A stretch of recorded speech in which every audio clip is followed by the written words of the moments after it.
Bom dia. Sábado chovendo, legal. Um bom friozinho.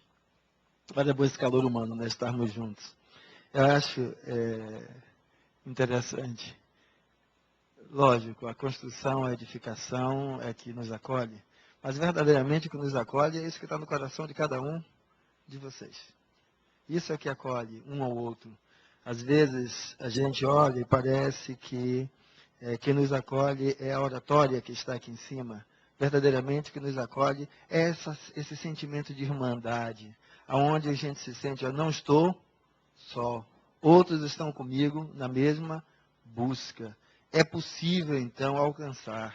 Eu não sou um perdido no ninho, eu sou mais alguém em busca, como outros que estão aqui. Então essa energia circula e une-se à energia dos espíritos, porque a plateia de espíritos e de espíritos trabalhadores é muito maior do que a nossa de encarnados, trazendo essa energia boa a nos estimular a perseverar. Porque quando a gente olha para o mundo, quando a gente olha para o que está acontecendo aí fora, e dentro do olhar superficial, que é aquilo que o nosso nível atual mais enfoca, parece que estamos, às vezes, em um elemento de perdição, um elemento que há pontos negativos, que para sair de casa a gente tem que olhar se tem alguém ou não na rua, antes da gente entrar no carro ou sair do carro, que para levar o filho na escola tem toda essa preocupação também. Então parece que nós estamos vivendo numa selva. Lógico, se a gente lembrar lá da pré-história, eles estavam vivendo na selva. Se saísse, se olhar, o dinossauro chegava lá e comia. Mas, ou seja, é uma dinâmica de fazer o seguinte, intensificar o terror, a imagem do terror. E de que adianta? De nada. Você sair temendo, cheio de preocupações, com algumas coisas pontuais que possam acontecer, vai ajudar em quê? Em nada. Então, uma das questões que nós precisamos refletir, que é um papel nosso, é amenizar esse clima de terrorismo, que cada vez mais se expande dentro da nossa sociedade. E simplesmente nos colocar numa outra posição, que essa é a posição verdadeira. O que é que eu preciso me trabalhar para me capacitar a lidar com a vida de uma forma melhor? O que precisa se trabalhar não é se encher de escudos, de armaduras. Não. É simplesmente a pergunta clássica. Se algo está acontecendo e precisa de alguém que ordene, tem um equilibrado e um desequilibrado, quem você escolhe para ordenar o caos? O equilibrado.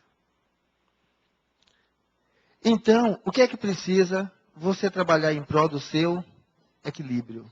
Então, trabalhando em prol do seu equilíbrio, você se torna capaz de lidar com tudo, mesmo com aquela preocupação. Se eu sair, aí alguém me abordou e o carro, se eu busco estar em equilíbrio, naquela hora eu vou estar fazendo o melhor possível, dentro dos meus instintos, impulsos, mas principalmente com o comando de minha consciência sobre aquele elemento. Então, isso é o que nós temos a fazer, porque temer não leva a nada.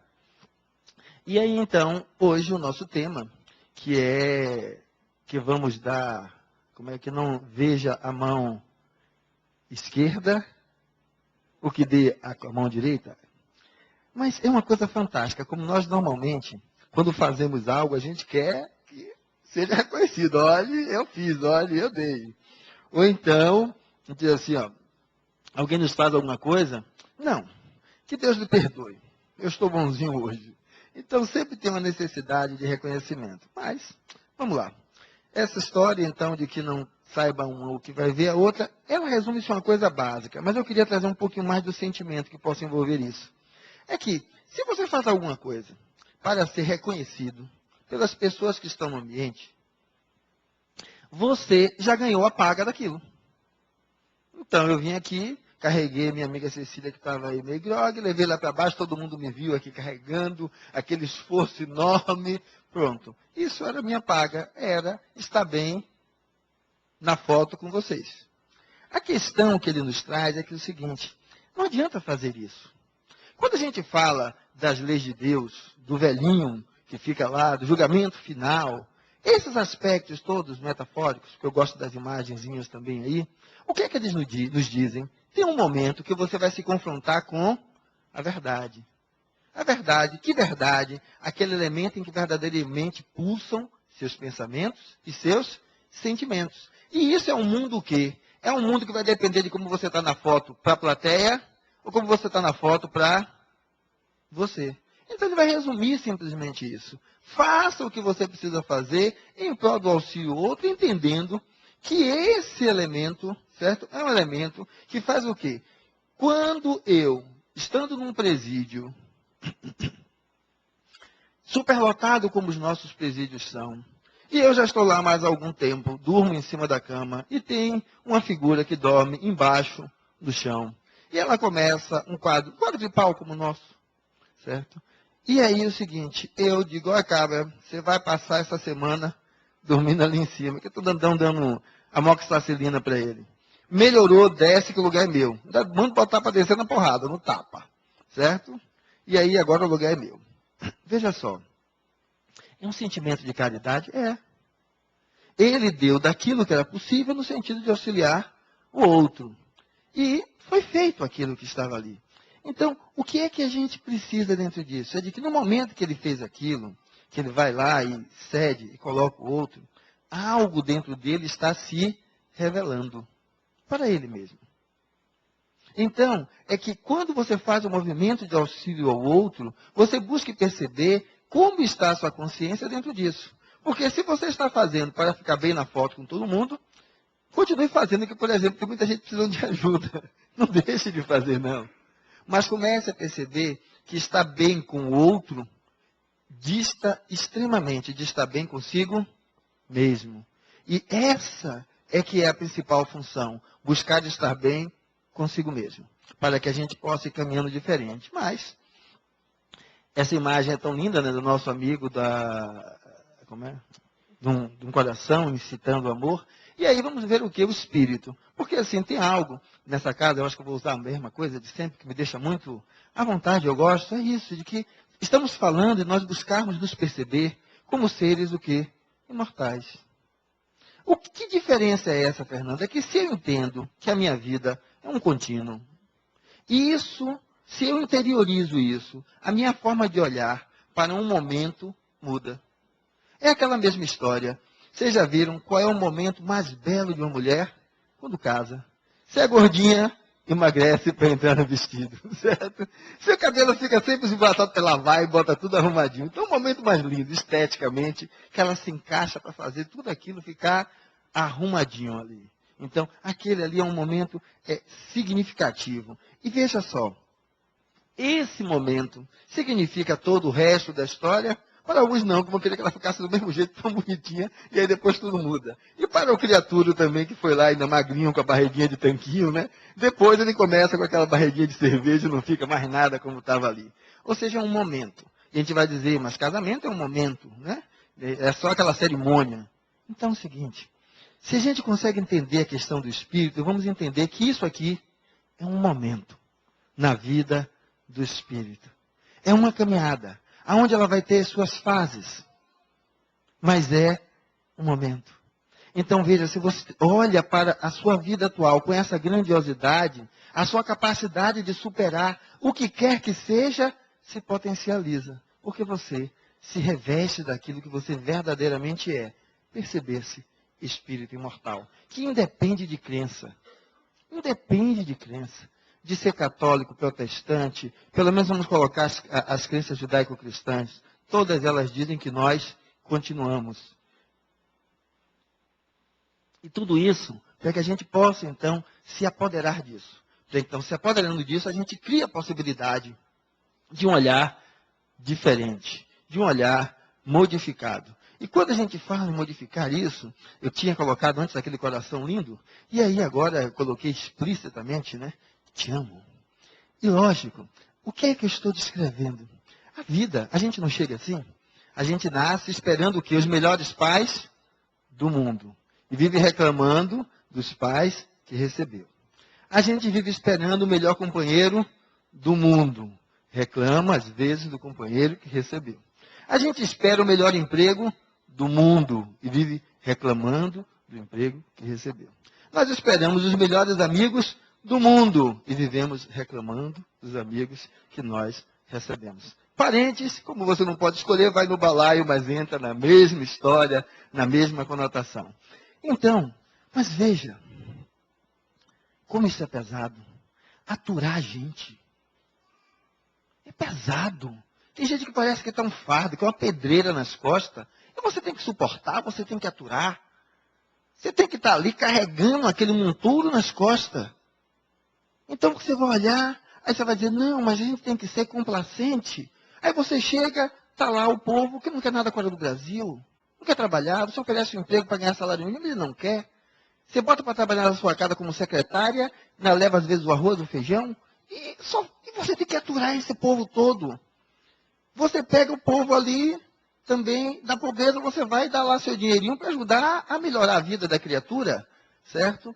E também outro que não reconhece. O contrário, só quer aquilo que não presta.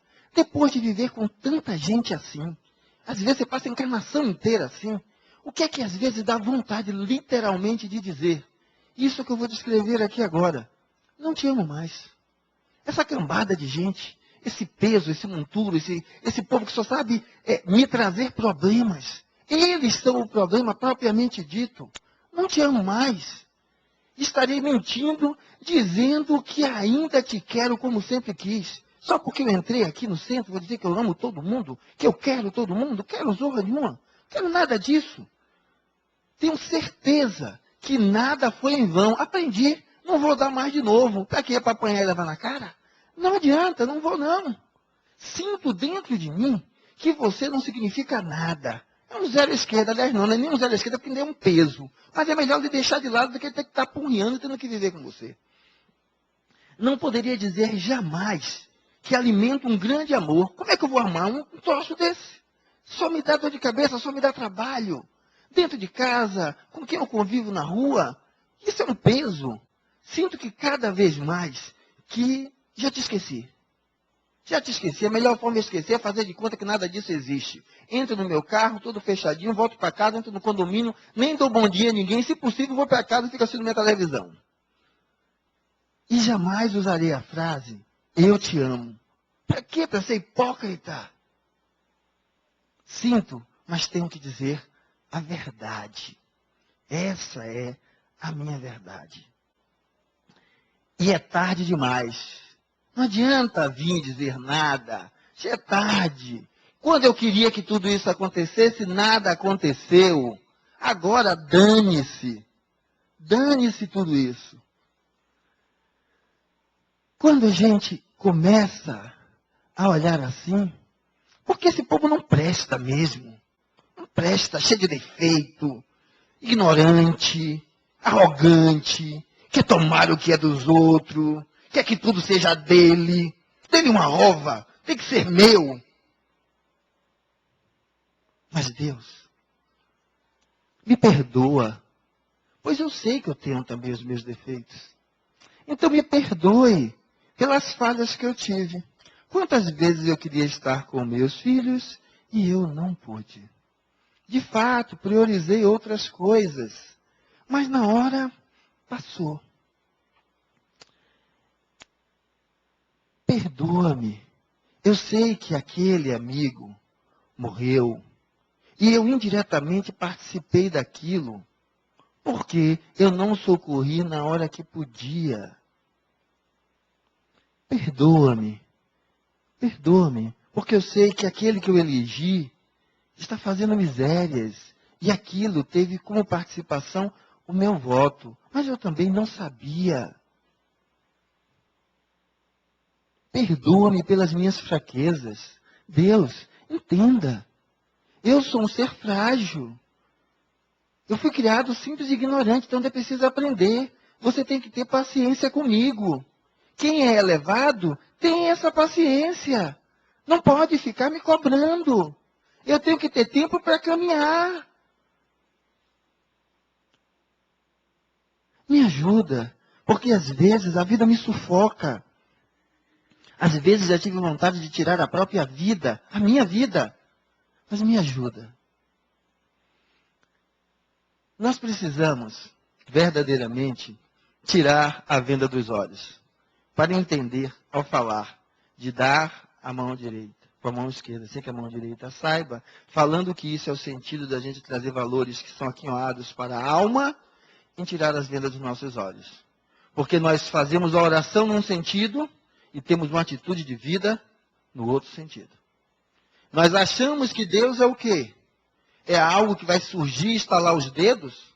Não. Deus é algo que se materializa em você. Em você. Quantas vezes já furou o pneu do carro e apareceu alguém para lhe ajudar? Quantas vezes você estava numa situação escabrosa e apareceu alguém para lhe ajudar? Ou você é daqueles que é igual que estava na inundação, em cima do telhado, e aí dizendo, Deus vai me salvar. Veio o noticiário dizendo, saiam da casa, porque vai alagar tudo. Ele não saiu dizendo, Deus vai me salvar. Começou a alagar, passou a lancha. Ele, eu não quero porque Deus vai me salvar. Lá para as tantas, a água já estava no topo do telhado, e ele em pé. Vem o helicóptero, ele, eu não quero ajuda porque Deus vai me salvar. E lógico, morreu afogado. Quando chega lá, diz, mas Senhor, por que você não me salvou? E diz, ô meu filho, eu mandei o aviso pela televisão. Mandei um barco, mandei um helicóptero, você não quis, paciência. Ou seja, a gente fica imaginando que Deus, nós somos a expressão desse ser, origem e criação de tudo. Então, precisamos nos colocar nessa posição para com o outro, para que então nós possamos sair daquela visão mística e mágica. E não adianta dizer, não ouvi, não vi e não sei.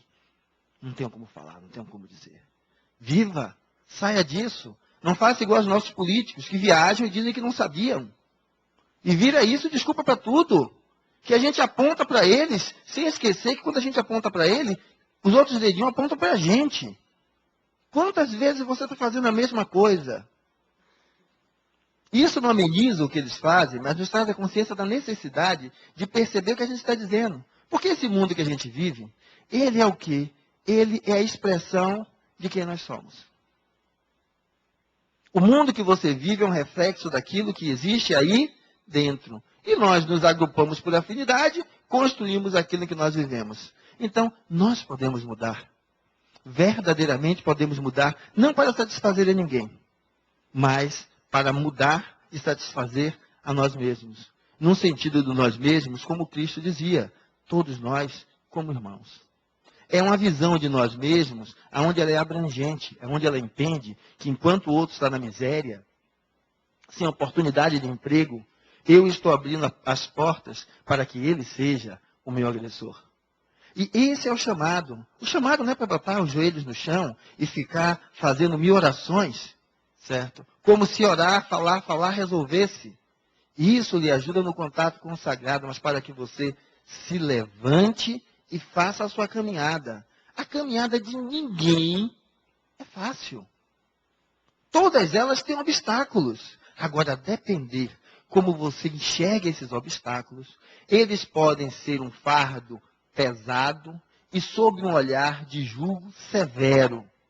Ou, se você absorver a visão do Cristo, que lhe convida ao julgo leve, ao julgo suave e ao fardo leve, aí você vai mudar. Como dava para perceber o diálogo daqui e o que estava projetado ali na tela? Eu peço uma coisa para mim, mas para o outro é o inverso de tudo aquilo. E o que é que a gente traz? O que é o Evangelho segundo o Espiritismo? Olha a vida com o olhar do Espírito. Então entenda que nós temos nessa vida não só os nossos familiares encarnados, temos também uma família espiritual. E essa família espiritual ora por ti, chora por ti. Sempre está próximo de nós. Então é aprendermos a entender que nunca estamos sós. E tirarmos aquela visão de que às vezes que adentra muito essas portas, fica assim, tem algum obsessor aqui. É um obsessor que me faz agir desse jeito. Era ele que estava aqui falando. Quem estava aqui falando são as dores de Fernando. As dores de Fernando. Comum às vezes a muitas das de vocês. Mas as dores de Fernando. O Espírito não pode me trazer aquilo que não esteja em mim. E se ele está aqui, cabe a mim fazer o quê? Auxiliá-lo, como eu queria ser auxiliado, através do exemplo.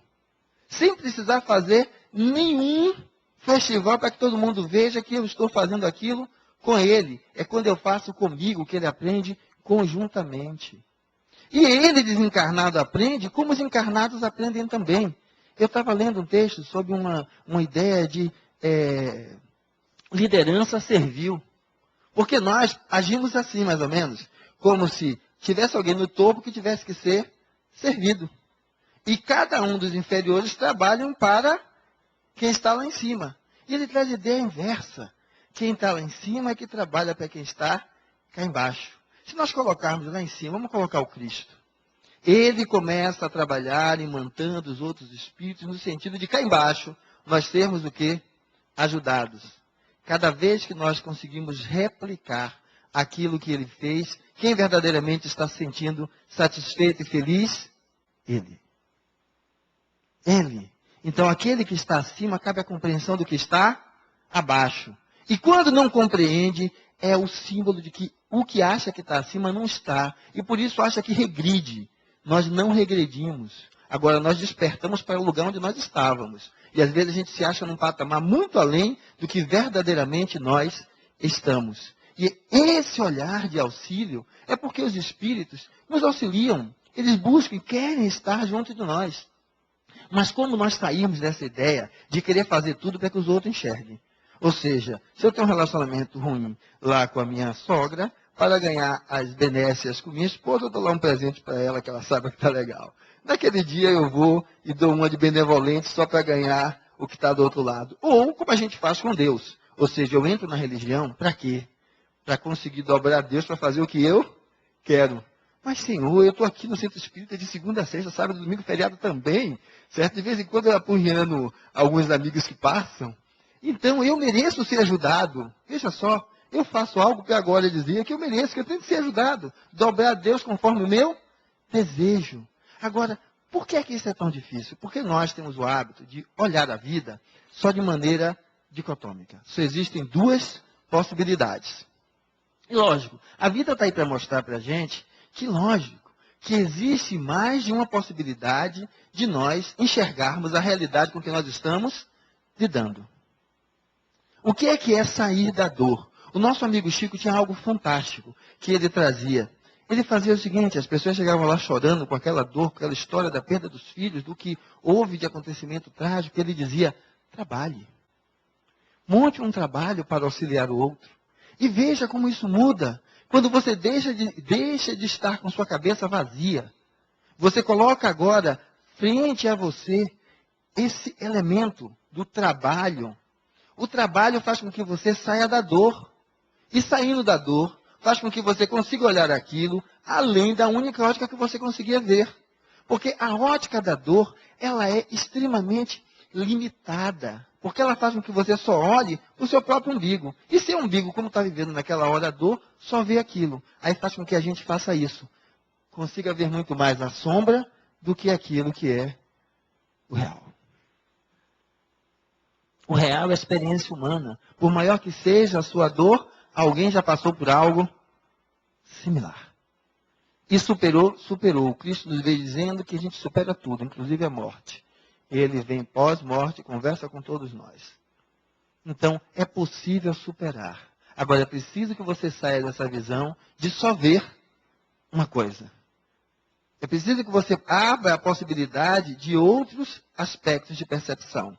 Porque senão, não muda. Por que alguém fica naquela história? Eu faço as coisas e preciso que vejam o que eu estou fazendo. Como todo bom político. Chega aqui e promete que vai dar verba para o ambulatório, que a gente vai passar a receber o dinheiro. Todos prometem. Na hora de fazer verdadeiramente, nada.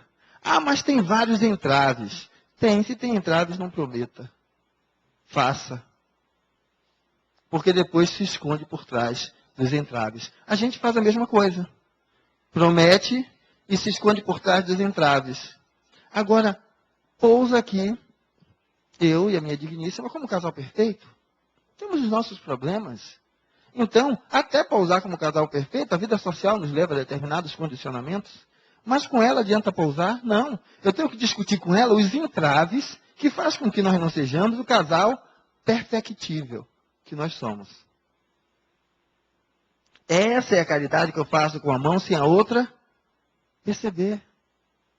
Aonde eu estou ali junto no convívio, mas estou com ela agora, passando a discutir os entraves para resolvê-los. Porque a promessa só não faz nada. E isso não é só no relacionamento a dois, é em todo o nosso elemento de convivência. Então, qual é a maior coisa que vocês podem fazer? Buscar na convivência com o outro, reconhecer os entraves e trabalhá-los. Ninguém vai ver.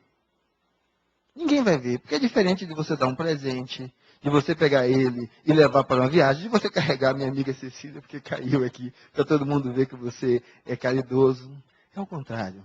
E é isso que a vida nos convida, quando ela traz para a gente um olhar que é preciso, lógico, vamos ler os textos evangélicos, lembrar de Jesus, lembrar dos apóstolos, mas é preciso que a gente consiga integrar a mensagem e contextualizá-la no hoje. Veja só, a realidade espiritual é um fato. Literalmente, é um fato. Está aí presente, mas ela ainda continua velada. Você tem que se abrir para a possibilidade de enxergar, de lidar com ela. Porque nós todos somos espíritos, um na carne, o outro fora dela. Mas veja, como para fugir, a gente faz o inverso. A gente transforma várias coisas nessa mesma realidade. A realidade espiritual não é dizer, olha, existe espírito, não.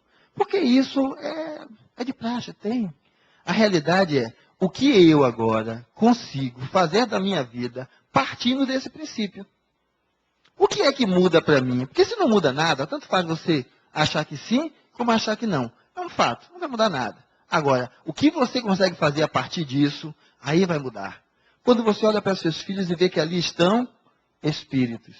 Quando você olha para seu vizinho, ali está um espírito. Então você começa agora a perceber algo diferente. E aí, lógico, então você está materializando o princípio do reconhecimento de que existe o espírito em um elemento que leve o quê? A uma atitude clara e evidente.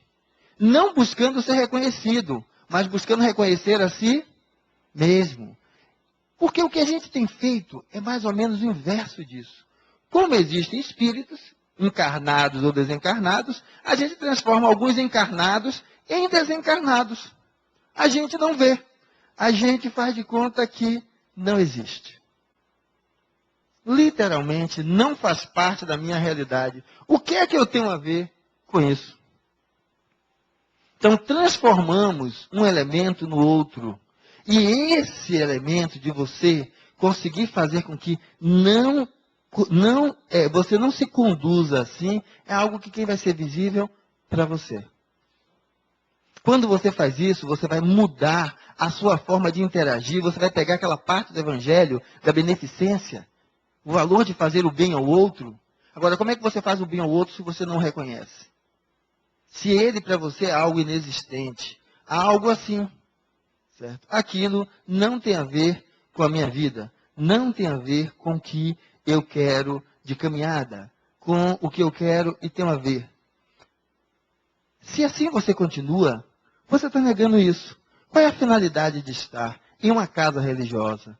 Seja ela qual for. Religião como religar. Nos religar a Deus, ao sagrado. A esse elemento que é o topo da pirâmide e o sentido da vida dele é o quê? Quem está na base da pirâmide. Esse elemento de conexão com o sagrado é o que você vai encontrar no núcleo religioso. Ele busca um despertar. Aí vamos lá mais uma vez descrever que uns despertam, que umas religiões são esclarecedoras, outras não são. O sentimento, se fosse assim, era uma maravilha. Botava um rótulo e ficava tudo perfeito. Entrou aqui, virou espírita perfeito. Não é. O espiritismo, como outras religiões, tem as suas normatizações, a sua formulação institucional, sua formulação filosófica, mas aquilo que é o principal é algo que está no coração. O essencial é invisível aos olhos. É perceptível apenas ao coração. É ao adentrar aqui, sentar aí, você conectar com essa missão individual. de elaborar esse amor em você, sem precisar estar aparecendo no palco como quem está fazendo o grande bem para o outro. Porque quem faz desse jeito não despertou, não entendeu ainda que quando a gente fala nesse despertar, não é fazer da Bíblia aquela sovaqueira que a gente bota embaixo do braço. Ou do Livro dos Espíritos, a mesma coisa. Ou chegar aqui e dizer, olha, eu já li 50 obras espíritas. Olha, o Cristo foi fantástico, porque ele resumiu tudo em uma frase. Amai-vos uns aos outros como eu vos amei. Faz aos outros tudo que quer que faça a ti mesmo. Isso resume a caridade. E quando você olha isso, isso traz à luz claramente. Quando você está na pior, o que é que você prefere? Que alguém que se destina a lhe ajudar, lhe use como elemento de autopromoção? Você acha que isso é ajuda a você? Não, ele está ajudando a si próprio, querendo se promover às suas custas. É aquela história da Bolsa Família. Ótimo, precisa. Mas se você está dizendo que isso não é apenas para você se promover, me dê escolas que valham a pena. Porque isso daqui, que é a nossa realidade, ela não é uma questão de estômago, é de dignidade. E dignidade se mostra quando você deixa claro que aquilo que você está fazendo tem um âmbito de abrangência muito maior. Muito maior do que aquilo. Aí é quando se diz, não, tenho minha empregada em casa. Como você lidar com ela? Porque você vai começar a perceber que você faz o seguinte, você dá para ela lá, mas você viajou, olha, a semana você fica aí de férias. Agora é o seguinte, ótimo, perfeito, continue fazendo. E lógico, na conversa diz, não, minha secretária, quando viaja, ela fica livre. Eu vou ficar cobrando dela 7 dias, né? E aí, às vezes, ainda como é, ventila isso, porque fica como sendo a boa moça, ou o bom moço. Agora, você buscou fazer com que ela se atualize quanto aos seus direitos enquanto empregada doméstica? Quais são os seus direitos enquanto cidadã? Porque se você está fazendo isso, é um ato de dignidade. Ensinar ao outro a o que? Requerer seus direitos e assumir seus deveres. Isso sim começa a ser algo agora que o outro vai dizer, mas como? Depois ela bota você na justiça e dá problema para você mesmo. Ou seja, o seu ato de caridade é aquele, certo? Voltado só para você mesmo. Agora veja como, se a nossa população ganhar essa consciência dos seus direitos, isso muda. E isso perpassa pela solicitação dos direitos dela, perpassar pelo que você interage com ela. Mas não tem como fazer isso de outra forma. Mas nós continuamos amarrados a uma possibilidade diferente. E aí, essa cena é bem interessante quando a gente olha o nosso trabalho. E alguns vão olhar para ele e ver, às vezes, isso no sentido de como lidar com o trabalho. O trabalho, quando não é realização pessoal, é isso em que ele se transforma. O trabalho, quando é realização pessoal, ele não traz isso. Fernando, o que é que isso tem a ver com a caridade da mão direita e não da mão esquerda? É que é o seguinte, quando eu tenho o trabalho como elemento de realização, ele não é isso. E qual é a maior caridade que eu faço? Frente aos problemas que ali eu encontro, o que é que eu faço? Eu busco assumir uma postura que ajude a resolvê-los. Mas a maioria de nós assume uma postura tentando exaltar tudo que há de problema. Porque a gente se Não, a gente se autopromove. Como se aquilo é ruim, então eu sou melhor. Não é isso. Ou então, quando a gente faz alguma coisa, a gente já diz logo, fiz aquilo ali para ajudar, porque isso aqui não presta. Na realidade, essa visão é uma visão que precisa ser modificada. E ela precisa ser modificada pelo que a gente pode chamar de agregação de elementos de consciência. Aonde a gente vai ver o que está descrito. Meu Deus, me dá sabedoria para entender meu chefe, porque se me der força, eu vou bater nele. Sabedoria é o que a gente precisa. Sabedoria para a gente lidar com os elementos que fazem parte, inclusive, da nossa Constituição. Porque força, pura e especificamente, como elemento de agressão, não vai mudar nada. Agora, força como elemento de sabedoria, sim. Ela vai modificar e transformar muita coisa. E aí você faz isso por você. O que é que acontece? Você migra de um emprego para outro. Mas se você tem esse elemento de liderança, aonde você assume essa postura de sendo líder, você serve aos que estão abaixo, certo? Serve como abaixo hierarquicamente, é que você se preocupa com ele e busca trazer dele o que há de melhor. Busca não ser frente a ele um agressor, mas um proporcionador de oportunidades de melhoria. Quando você faz isso, você ganha um halo de representatividade que outras portas se abrem para você. Então, sair de um trabalho ruim para um trabalho melhor parte do seu movimento interno de trabalho. Se é de aparecer na mídia, ou se é de participar para que aquele ambiente se transforme e seja diferente. E quando a gente vai olhar nisso, quando eu citei a questão da nossa secretária, é que a gente às vezes faz isso. Olhe, mas eu não estou fazendo nada de errado. Isso é o que o mercado paga. Isso é o que o mercado dá. Isso são as leis do mercado. Que é esse piso salarial, essa carga horária, essa forma de trabalho. E como é que você faz? E o restante? Será que você diz isso para ela? Igual aquela cenazinha daqui e do... Eu faço um discurso e tem um outro. Eu descobri isso quando eu amputei os dedos. Eu tenho a ponta dos 3 dedos perdidas. Fui para o sindicato, Sindiquímica na época. Eu era petroquímico. Petroquímico não, trabalhava no polo de Camaçari. Quando eu cheguei lá, o que foi que eu vi de discurso? Um monte de sindicalista reclamando salário. Mas com a própria empregada dele, era isso. Então, ganhava 50%, 40%, 60%, melhorava o aumento do salário. E quem disse que melhorava o da empregada? Não, porque aquilo é o que a lei manda. Então, para mim eu quero uma coisa, para o outro eu quero outra. Então, falar em caridade, vamos materializar isso. Para deixar de ser aquela história de dar sopa na esquina. Caridade é um elemento que você precisa utilizar no seu cotidiano de trabalho, de vida para com o outro. Porque senão, você vai virar mais uma vez uma beata, um beato. Que não serve para nada. E assim você não está só. Essa energia que está aqui, é energia de espíritos também junto de você. E sabe por quê? Se você melhorar o hoje, o amanhã dele será melhor. Porque o retorno a essa terra é um salvo-conduto para todos nós. Tem que ter. Até que a gente evolua a um ponto de não necessitar mais desse padrão. E quando a gente olha isso, eu trouxe a imagem do Cristo, que aí o que, é que a gente vê? Às vezes fica a mesma história. A gente, enquanto espírita, tiramos o Cristo da cruz e botamos ele de forma prática.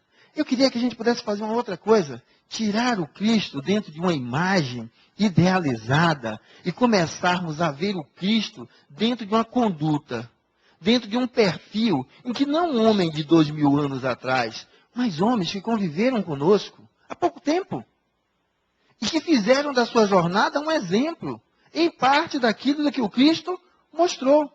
Isso aqui são pessoas comuns. Eles puderam, você também pode. Você também pode. Tranquilamente também pode. Porque eles estão fazendo o quê? Retratando. O que é que eles estão fazendo? Buscando viver em si a imagem que o Cristo ressona dentro de cada um deles. Se vocês estiverem assim, se eu estiver assim, a angústia para com a vida muda. Porque eu vou saber, como Cristo, trazer o fardo leve e o jugo suave. E dessa forma, transformar literalmente. Porque é preciso que o ser tenha a capacidade de lidar com alguns valores. Para que a gente não esteja aqui apenas sentando, ouvindo, e sair daqui com energia ótima, energia boa. Tem que sair com isso mesmo, porque isso ajuda. Mas a gente lembrar que a gente tem responsabilidade em tolerar uns aos outros. No sentido de fazer com que a gente aprenda a calar. Porque às vezes o maior elemento caridoso é saber calar para ouvir o outro. O outro não quer que você resolva o problema dele. Ele às vezes só precisa que você escute. Que você escute. Então, se tornar capaz de escutar, de calar para que o outro esteja ali. Quantas vezes a sua fala inibe o outro? Você coíbe que o outro comece a se colocar. Abra para si uma possibilidade de projeção. Porque você tem que estar toda hora provando que você sabe mais. É assim que você tem que agir. Então, ele nos leva à necessidade da reflexão de que isso é o uso do livre-arbítrio. Então, não esteja imputando a Deus, a ninguém, os aspectos que você está vivendo. Tudo isso é resultado do seu livre-arbítrio. Quer melhorar o que você vive? Aprenda a construir a piedade. Aquela piedade que o meu amigo aqui pedia a Deus, e ele está precisando desenvolver para com os outros. Aprenda a estimular a beneficência, para que seja você a materialização desse Deus imaterial. E aprenda a não tratar ninguém com desprezo, porque a gente adentra a casa religiosa, veste a túnica da religião e passa a apontar os outros agora como errado. Os outros é aqueles que precisam ser desprezados. Ou seja, mostra que você está tal qual você estava antes de entrar. Porque o Cristo jamais fez isso. Jamais fez isso. Ele tinha aquela capacidade de inverso, frente ao erro do outro, olhar claramente nos olhos, de maneira límpida e dizer o quê? Vá e não peques mais. Vá e não peques mais. Sem fazer nenhum alarde. Isso é o que a gente precisa, porque a sociedade, ela é o elemento transformador desse elemento humano. E esse elemento humano é o elemento transformador dessa sociedade. Então, a maior caridade que a gente tem a fazer é aprender a lidar com os outros, no sentido de perceber que todos nós temos as nossas dores. Fora os doentes, as pessoas buscam fazer a coisa achando que seja o melhor. Por muitas vezes sendo o pior, pelo seu próprio nível de ignorância, mas que não conseguem enxergar. E que se a gente está aqui sentado, se dizendo cristão, a gente precisa aprender a fazer o que o Cristo fazia. Ele conseguia isso, enxergar o ser integral na imagem daquele ser que era o sofredor, o ignorante, que o crucificou. Na imagem do Pedro, que o negou 3 vezes, como está lá no Evangelho, ele conseguia ver o ser integral que estava aqui dentro. Então ele conseguia não se abalar por causa disso e conseguir ajudar sempre. Essa é a nossa tarefa, de conseguir ir cada vez mais revelando o que tem em cada um de nós. Porque nós verdadeiramente somos espíritos. E essa é mais uma trajetória dele. Então se veja como tal, porque é isso que vai determinar quando você desencarnar. Estando em equilíbrio com a vida, um espírito equilibrado. Estando em colônias de equilíbrio. Um espírito em desequilíbrio vai estar desequilibrado também quando desencarna. E aí, precisando de muito mais auxílio.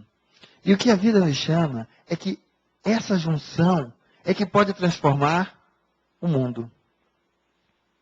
É isso que vai transformar o mundo. Enquanto as pessoas fizerem as coisas só para serem vistas que estão fazendo, não vão transformar nada.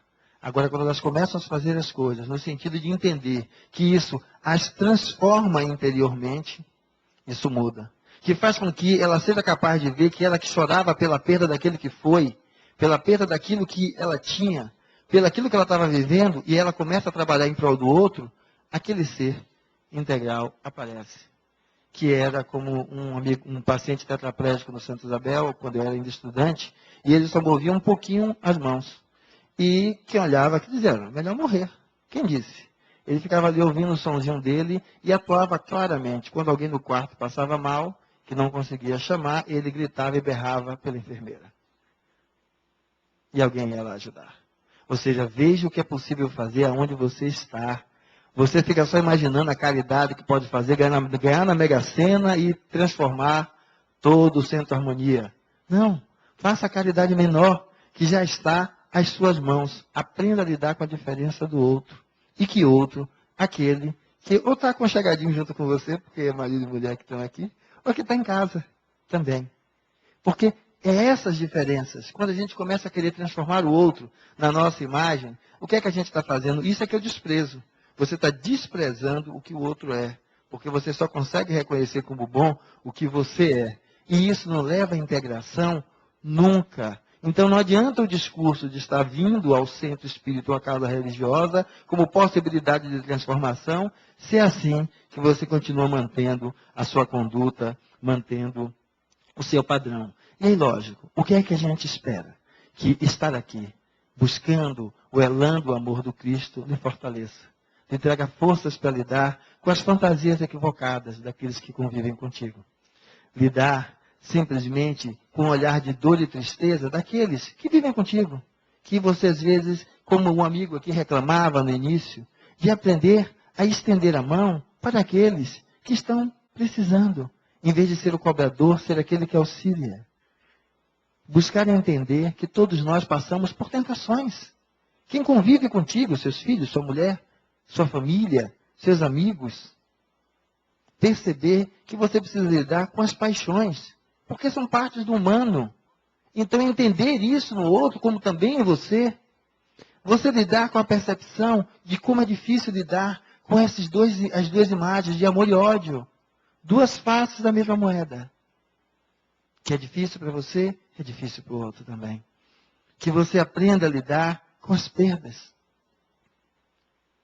O outro, quando perde, que chora, que se deprime, respeite o outro, em vez de acusá-lo. Que você aprenda a lidar com o momento de tristeza, de recolhimento do outro, sem querer que ele esteja sempre a postos para lhe servir. E que você aprenda a lidar com o sentimento do outro quanto ao que partiu. Porque se você já despertou, ele pode não ter despertado ainda. Tudo isso lhe leva a se fortalecer. Porque você se fortalece verdadeiramente quando você fortalece o outro. Esse movimento faz com que vocês dois cresçam.